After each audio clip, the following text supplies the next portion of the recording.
Assalamu alaikum.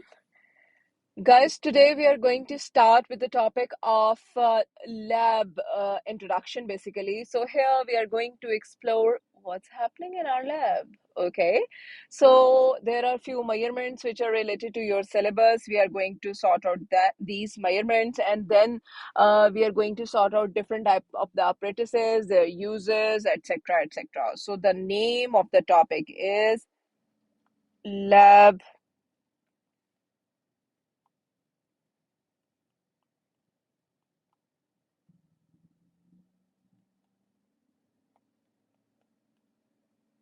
lab introduction, measurements, and apparatus. So this will be the topic which we are going to start today. So guys, initially there are few types of the measurements which we can make. So number one is the mass measurement. Mass measurement. Okay. We can measure the mass of a substance depending upon the changes in an experiment. In some of the experiments, mass of a substance may increase during the course of the reaction. In some of the experiments, mass can be reduced as well. In some of the cases, mass is not undergoing any change. Those reactions in which a gas is producing, we can say the mass is decreasing in those case of the reactions. For example, I am going to draw a graph over here. We can see this is the change in this graph. This change can be predicted. Sometimes examiner is giving such type of a graph, and then he is asking to which of the reaction type it can be linked. It can be linked to those type of the chemical reactions in which a gas is forming, and we can say that are related to the time and mass. We can say as the time is increasing, mass is decreasing in this case, and this graph is representative of that. Obviously, we are going to write mass in grams here, whereas time in seconds or minutes here.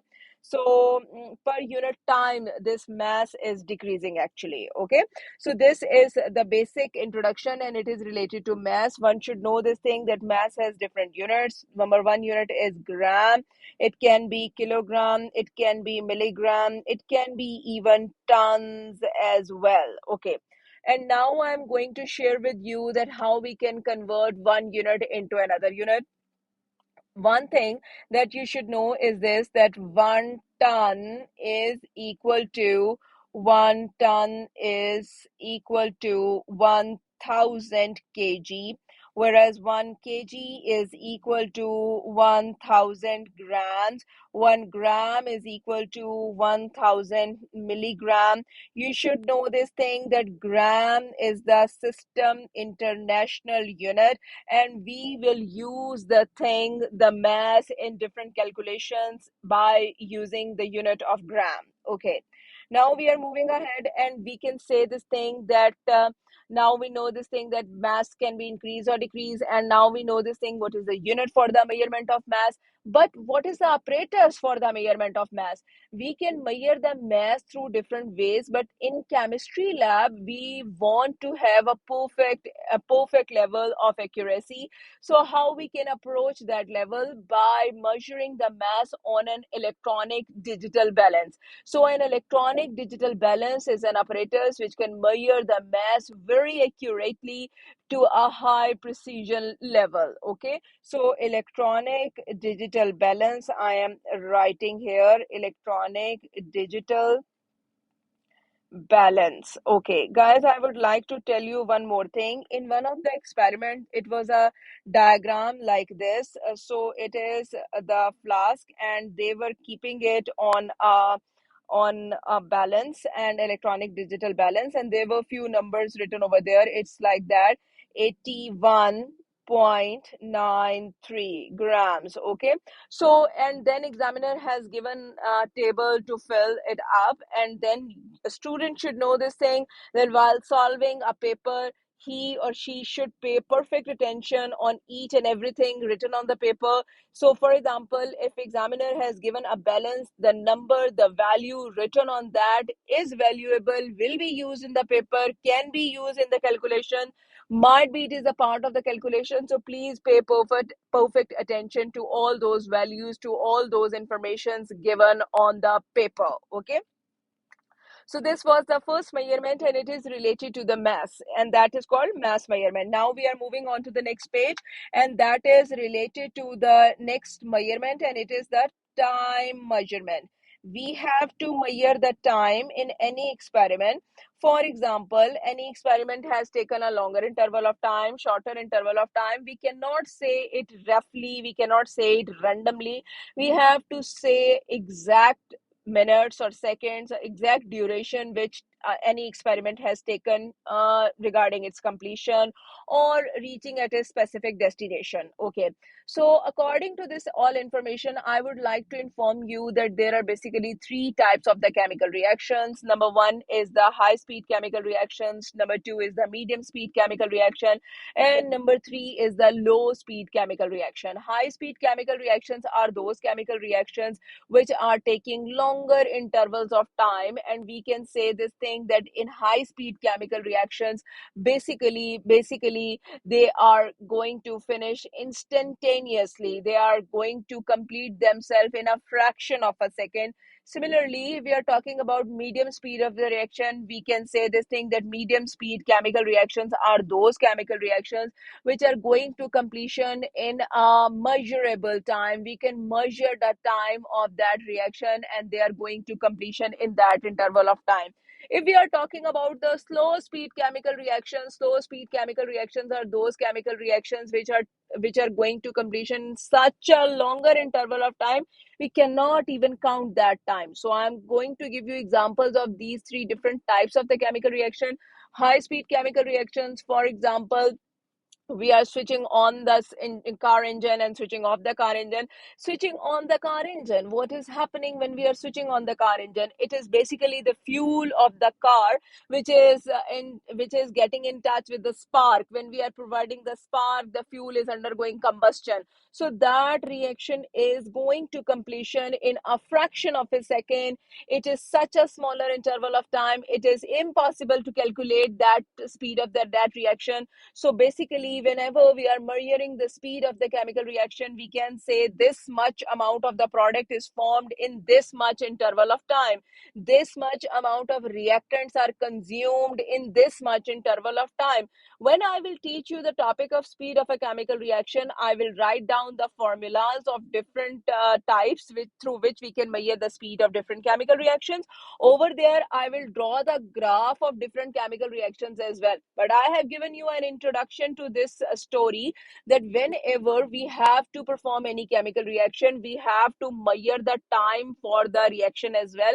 How much time in specific set of conditions provided a reaction has taken for its completion or to reach at a specific destination. Okay, so this is how it is important to measure the time. Okay, guys, one thing which I would like to tell you that system international unit for the time measurement is second, and we already know this thing that 1 hour is equal to 60 minutes, whereas 1 minute is equal to 60 seconds and etc.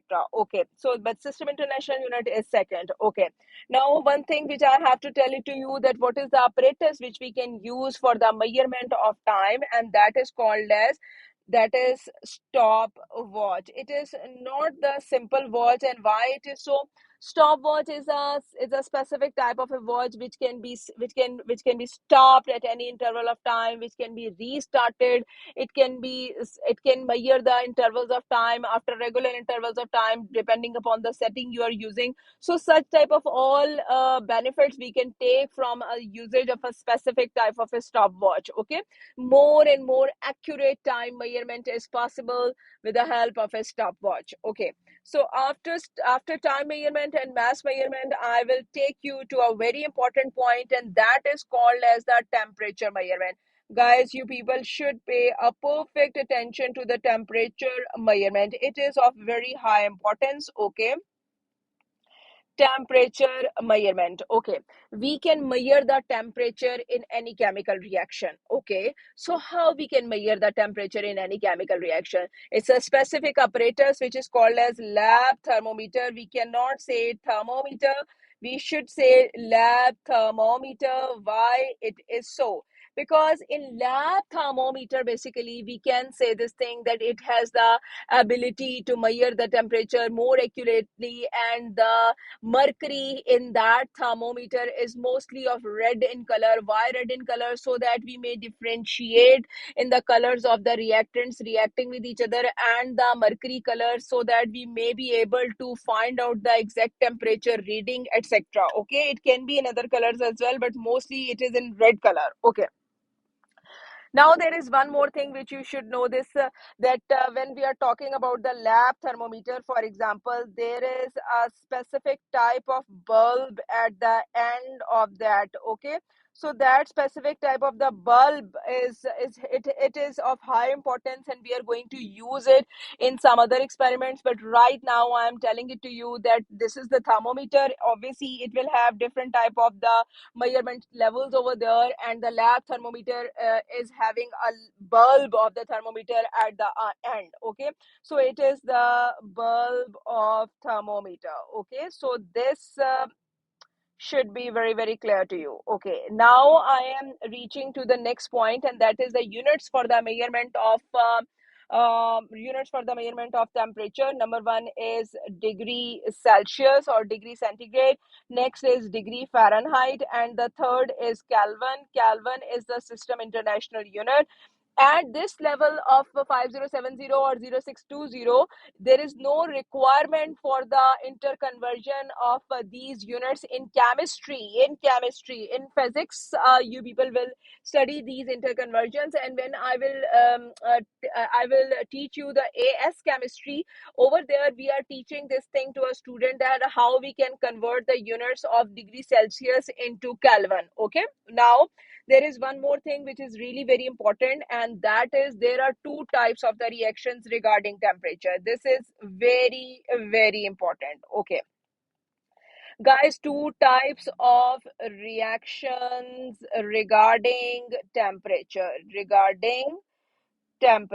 Now the point is this, that what are those two types of the reactions? Number one is endothermic, and number two is exothermic. All right. In endothermic and in exothermic chemical reactions, you should know this thing, that what is happening. So I'm repeating the concept. There are two types of the chemical reactions regarding temperature. Number one is endothermic. Number two is exothermic. Endothermic, heat energy is entering. Heat energy is absorbed in endothermic chemical reactions. Okay. So this is the point number one. Heat energy is absorbed in these reactions, whereas what we are going to write for those, here we can say heat energy is released,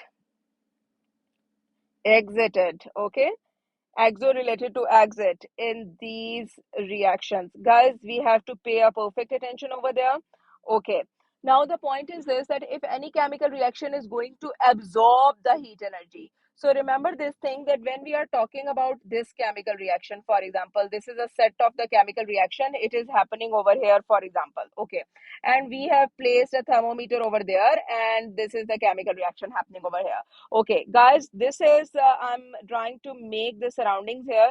This area, this all area is called as the surroundings. Okay, so the point which you should know, this is the system in which the chemical reaction is happening, whereas all the places around that experiment, even the container of that experiment, the bottom container, for example, all these etc are called as surroundings, whereas only this system, this chemical reaction is called as a system.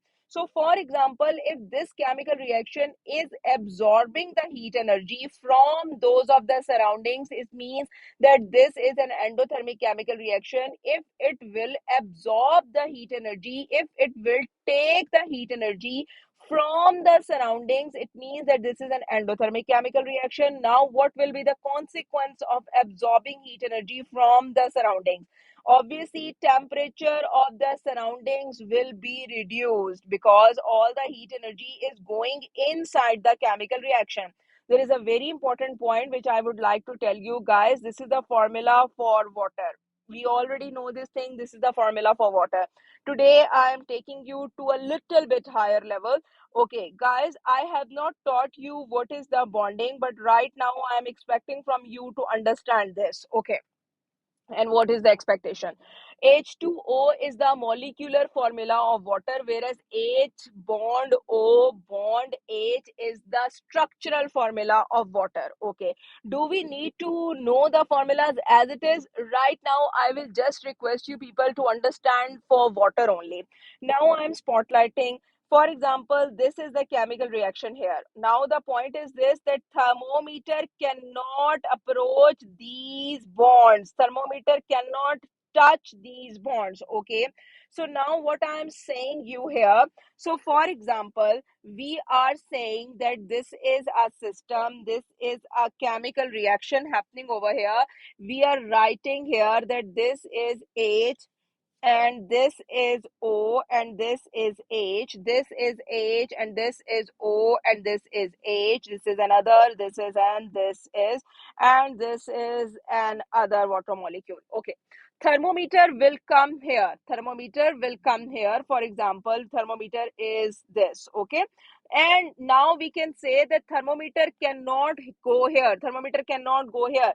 Thermometer can definitely, I am just trying to draw something else. Okay, I am trying to make it like this. Okay, so thermometer cannot go inside this. Thermometer has to touch only the molecules from their outer side. Thermometer cannot go inside the bonds. Okay, this is the point you should know. Okay, so when we are talking about this and we are saying that the reaction is endothermic, so it means that it has absorbed the heat energy from the surroundings. Temperature of the surroundings will be measured by the thermometer, and thermometer will tell that temperature has been decreased. Okay, so for example, if temperature, initial temperature of the reaction is 50 degrees centigrade, this is the initial temperature, and the final temperature is 30 degrees centigrade, it means that the temperature is reduced. So where that heat energy is going, where that heat energy is lost due to which temperature is decreasing, that heat energy is absorbed by the reaction, is absorbed by the system, is absorbed by the bonds of that reaction. That's why the reaction itself is endothermic and it has decreased the temperature of the surrounding. This is very much important point. This point is of very higher importance. Okay, I am going to give you another example. For example, initial temperature is, this is initial temperature and that is the final temperature here. Okay, I'm writing final here. Okay, so for example, 50 degrees centigrade is the initial temperature again, and the final temperature is 80 degrees centigrade. From where this heat is coming, from where this heat is going to become part of the environment, part of the surrounding. Why temperature of the surroundings is getting increased? What is the reason behind that? So one should know this thing, that as heat energy is provided, as the reaction is giving out the heat energy, so that's why the external temperature of the surroundings is now increasing. We can say this thing, that initial temperature was 50, final is 80, reaction has thrown out the heat energy. Reaction has given the heat energy to the surroundings due to which temperature is increasing. Okay, so in A category, reaction is endothermic. Reaction has absorbed the heat energy. In B category, reaction is exothermic. Reaction has given out the heat energy. Bonds have lost the heat energy. Bonds have given out the heat energy, due to which the surroundings temperature is increasing. So I have discussed with you that thermometer will be used for the measurement of the temperature. Units are degree Celsius, degree Fahrenheit, and Kelvin. We can use different types of the reactions. One type of the reactions are endothermic, one type of the reactions are exothermic. In endothermic, heat energy is absorbed. In exothermic, heat energy is lost. We can say that thermometer cannot go inside the molecule. Thermometer is touching from the outer sides of the molecules. We can say that if the initial temperature is 50, final temperature is decreasing, for example, we can say this thing that final temperature is decreasing. It means that reaction is absorbing the heat energy and reaction is endothermic. Whereas if final temperature is 50, initial temperature is 50 and final temperature is increased, it is exothermic. So we can say reaction has lost the heat energy. That's why reaction is considered exothermic. Okay, so this was all about the measurements of different types of the chemical reaction procedures, different types of the processes, and that is related to lab measurements. Okay, guys, so in the next lecture I will start the different apparatuses and their uses. All the best to all of you. See you in the next class. Allah Hafiz.